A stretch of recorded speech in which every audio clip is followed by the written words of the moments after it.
Bienvenue dans cette vidéo où on va voir ensemble si le système de retraite français est un Ponzi ou non, et pourquoi le système de retraite français est en train de se casser la figure. On voit ça ensemble dans cette vidéo, c'est parti.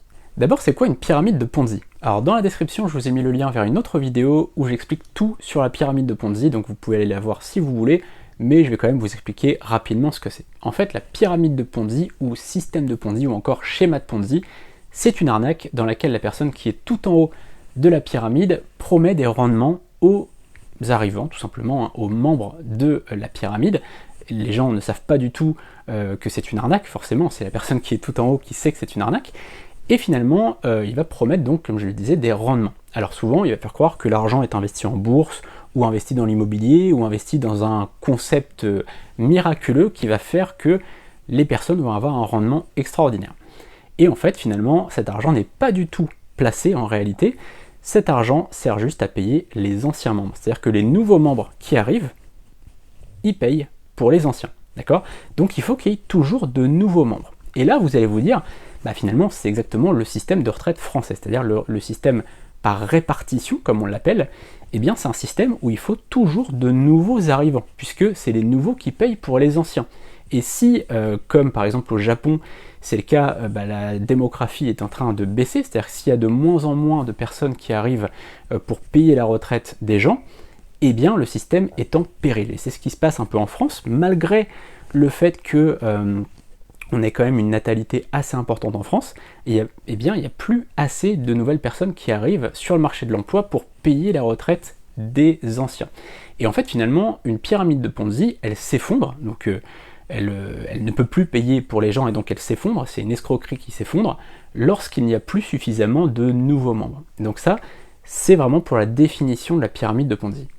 Et finalement, la seule différence entre le système de retraite français et une pyramide de Ponzi, c'est que dans une pyramide de Ponzi, les gens ne savent pas qu'ils font partie d'une pyramide de Ponzi. C'est-à-dire que ils pensent que leur argent est investi en bourse, ils pensent que leur argent est investi dans l'immobilier ou autre part.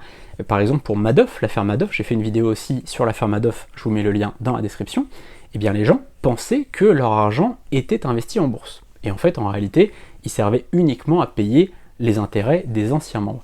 Sauf que dans le système par répartition, dans le système de retraite français par exemple, il y a plein de pays qui utilisent le système de retraite par répartition, et bien dans ce système, les gens savent que finalement ils payent pour les anciens et que les plus jeunes payeront pour eux. Et par exemple, aujourd'hui en France, si vous êtes jeune, eh bien vous savez que vous n'aurez pas de retraite, c'est-à-dire que vous savez que vous allez payer toute votre vie pour la retraite des plus anciens, mais que vous avez très très peu de chances de toucher vous-même une retraite puisque le système est en train de s'effondrer et on va voir pourquoi. Mais alors pourquoi le système de retraite français est en train de se casser la figure? Eh bien pour trois raisons. Première raison, l'allongement de la durée de la vie. Ça on en parle tout le temps, c'est la raison numéro 1 par les politiques, et en fait c'est pas une réelle raison. Alors oui, en effet, l'espérance de vie augmente, l'allongement de la durée de la vie est une réalité, on vit plus maintenant qu'il y a 30 ans ou 50 ans, c'est vrai, mais si c'était le seul problème, en fait on travaillerait 3-4 mois de plus et ça serait réglé.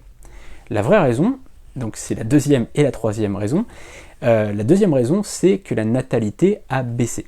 Avant en fait, il y avait plus d'enfants par famille, alors même si la natalité en France est encore assez haute, c'est pas suffisant. C'est-à-dire qu'avant il y avait 8 enfants par famille, maintenant il y en a 2,5 par famille, vous voyez bien qu'il y a une petite baisse. Donc forcément, avant il y avait plus de gens qui rentraient dans le monde du travail et qui du coup payaient pour les anciens finalement.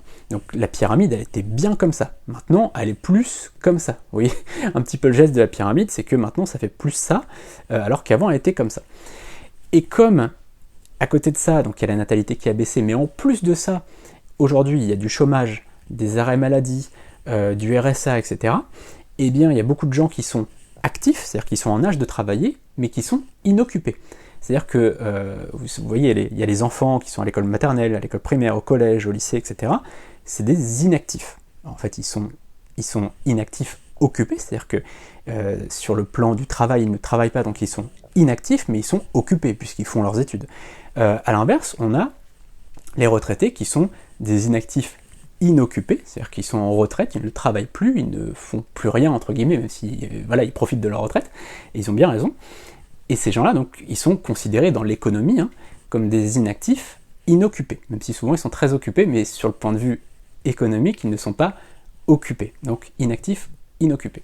Et puis au milieu, on a les actifs, donc les gens qui sont en âge de travailler, ça c'est les actifs qui sont sur le monde du travail, et dans le lot, il y a heureusement, une majorité qui est actif occupé, c'est-à-dire les gens qui bossent, et puis on a une partie de gens qui sont actifs, inoccupés, c'est-à-dire les gens qui sont en recherche d'emploi parce que ils viennent de perdre leur boulot et du coup ils sont en train de chercher du travail, donc forcément pendant ce temps-là ils cotisent pas pour la retraite, mais voilà, c'est pas de leur faute, ils viennent de perdre leur emploi ou des choses comme ça, ou ils font une reconversion professionnelle par exemple, donc ça c'est quelque chose de temporaire. On a des gens qui sont en arrêt maladie, donc pour une vraie raison ou pour une fausse raison, mais en tout cas il y a des gens qui sont en arrêt maladie et parfois pour longtemps, et donc pendant ce temps-là ils ne cotisent pas non plus. Et puis on a les gens qui sont au RSA, et parfois pendant des très longues durées. Et comme le gouvernement, enfin tous les gouvernements, pas que le gouvernement actuel, mais tous les gouvernements font en sorte un peu d'encourager ça, ou en tout cas ne font pas en sorte de décourager le RSA par exemple, ou les arrêts de travail à rallonge et tout ça, et bien ça fait qu'on a beaucoup d'actifs qui sont inoccupés, donc qui ne cotisent pas pour les retraites, et donc ça fait que la pyramide, au lieu d'être comme ça, où ça irait encore, en réalité elle est plutôt comme ça. Je vous ai mis à l'écran 3 pyramides des âges. Vous avez l'Angola à gauche, la France au milieu et l'Espagne à droite. L'Angola, donc à gauche, c'est le profil pyramidal, c'est-à-dire que là c'est parfait. On a une natalité qui est haute, donc il y a beaucoup d'enfants, et une mortalité qui est haute. Alors c'est triste évidemment qu'il y ait des morts, mais du coup au niveau du système de retraite, là c'est parfait. C'est-à-dire que pour une pyramide de Ponzi ou une retraite par répartition, là c'est parfait puisque y a toujours de nouveaux entrants qui vont payer pour les anciens. Donc là, le système de retraite, je ne sais pas au Angola comment ça se passe si c'est une retraite par répartition, mais là il n'y aurait aucun problème puisque on le sait, en France, à une époque, dans les années 50, il y avait 4 travailleurs pour un retraité. Et là, en fait, ça doit être à peu près le cas au Angola, puisque il doit y avoir 4 ou 5 travailleurs pour un retraité. Actuellement, en France, il y a 1,7 travailleurs pour un retraité. Donc vous voyez, c'est pas du tout la même chose. Ensuite, donc, on a la stabilisation en France, c'est-à-dire que c'est ce qu'on appelle un profil en cloche. En France, voilà, il y a autant finalement, on est vraiment sur presque une ligne droite, c'est-à-dire qu'on a des gens qui naissent, on a des gens qui meurent, mais en gros, la population reste à peu près stable. Et puis, on a une population vieillissante en Espagne, ce qu'on appelle un profil en champignon, et là, pour le coup, c'est un vrai risque pour leur système de retraite. Je ne sais pas en Espagne si c'est hybride ou si c'est un système j'allais dire pyramidal, si c'est un système, vous voyez, lapsus, je ne sais pas si c'est un système de Ponzi, un système par répartition en Espagne, mais en tout cas, si c'est le cas, il va se casser la figure également comme en France, et plus vite qu'en France, puisque, comme vous voyez, le graphique n'est pas du tout à leur avantage. Combien on pourrait avoir à la retraite si le système de retraite français était différent, c'est-à-dire si c'était un système par capitalisation, donc si on investissait sur le marché français en bourse par exemple, on pourrait avoir 550 000 €. Je vous fais le calcul. Imaginons que au lieu de cotiser 400 € par mois, d'accord, vous cotisiez, en fait, ces 400 € par mois, en fait, ils étaient mis dans un fonds français d'investissement. D'accord, il y aura un fonds français d'investissement géré par des spécialistes de l'investissement et qui irait uniquement dans l'économie française. D'accord, on imagine que ça irait uniquement pour soutenir des jeunes pousses françaises, pour soutenir l'économie française, le fabriquer en France, etc. 400 € par mois pendant 35 ans, puisqu'on imagine que vous travaillez de 25 ans à 60 ans, ok, et vous êtes en retraite à 60 ans. Finalement, si vous étiez à 6% de rendement par an, au bout de 35 ans, vous auriez 550 000 €. Et si jamais c'était pas assez pour partir en retraite, vous pourriez très bien travailler 1 an de plus, 2 ans de plus, mais en tout cas pas partir à 67 ans comme on le voit dans beaucoup de pays aujourd'hui, parce que tout simplement leur système ne fonctionne pas, c'est le système qui ne fonctionne pas. Si on avait un vrai système qui encourageait l'économie française, l'économie fabriquée en France, etc., vous voyez bien que ça serait totalement possible de partir en retraite à 60 ans ou 61 ans maximum, mais vous voyez qu'avec 550 000 €, il y aurait moyen, clairement, ne serait-ce que par ce que vous gagneriez tous les mois par les dividendes finalement, vous pourriez vivre de ça. Donc faut bien comprendre ça, il faut bien comprendre que il y a des gens qui font ça réellement, qui mettent 400 € par mois de côté, et finalement, ils se payent leur retraite comme ça. Donc c'est dommage vraiment que cet argent ne serve pas à l'économie française et soit juste finalement un système de Ponzi. Alors qu'est-ce qu'il faut faire aujourd'hui si vous êtes jeune ou moins jeune?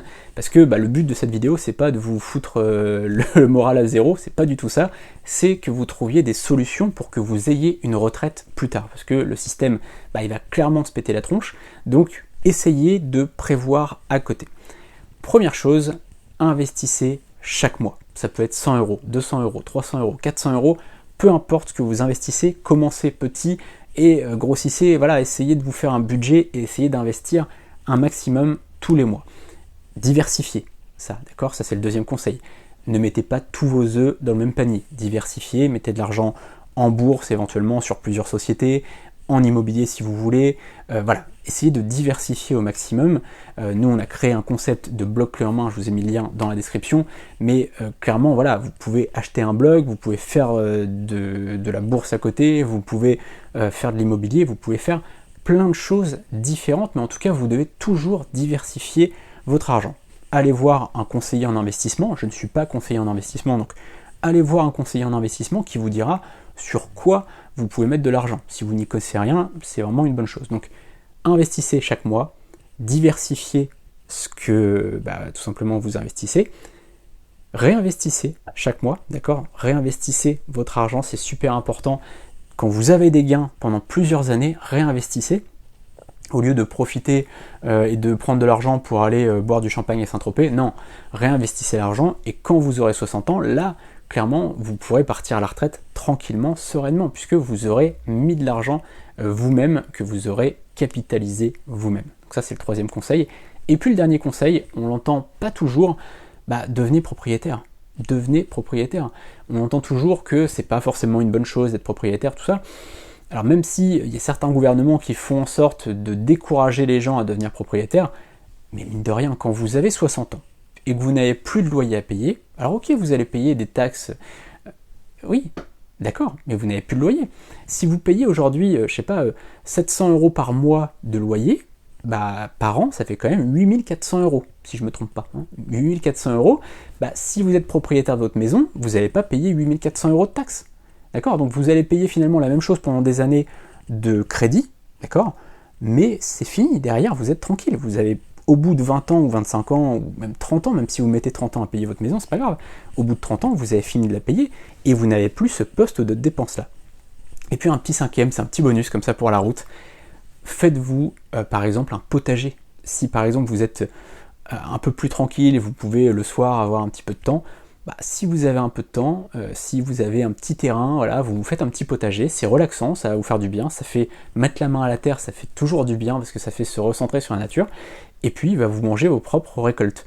Alors vous n'êtes pas obligé de le faire là si vous avez plein de boulot, etc. Mais si à un moment vous avez une vie un peu plus tranquille, pourquoi pas le faire, parce que ça vous fait économiser un petit peu de sous, et puis cet argent-là, vous pouvez le mettre, par exemple si vous économisez, 150 € par mois, de fruits et légumes, et bien ces 150 €, vous les investissez dans le marché français, européen, américain, peu importe, et du coup vous pouvez engranger plus d'argent. Voilà, c'est des petites choses comme ça, mais ces 5 conseils réunis, ça peut être intéressant, et encore une fois, allez voir un conseiller en investissement qui pourra évidemment vous conseiller bien mieux que moi encore. Voilà, c'est la fin de cette vidéo, j'espère qu'elle vous a plu et surtout qu'elle vous aura été utile. Vous avez le lien juste en dessous vers notre concept de blog clé en main. Si vous voulez en savoir plus, vous pouvez me contacter pour me poser toutes vos questions. Et vous pouvez vous abonner à la chaîne YouTube en activant la cloche pour être prévenu de toutes les prochaines vidéos. A très bientôt, salut!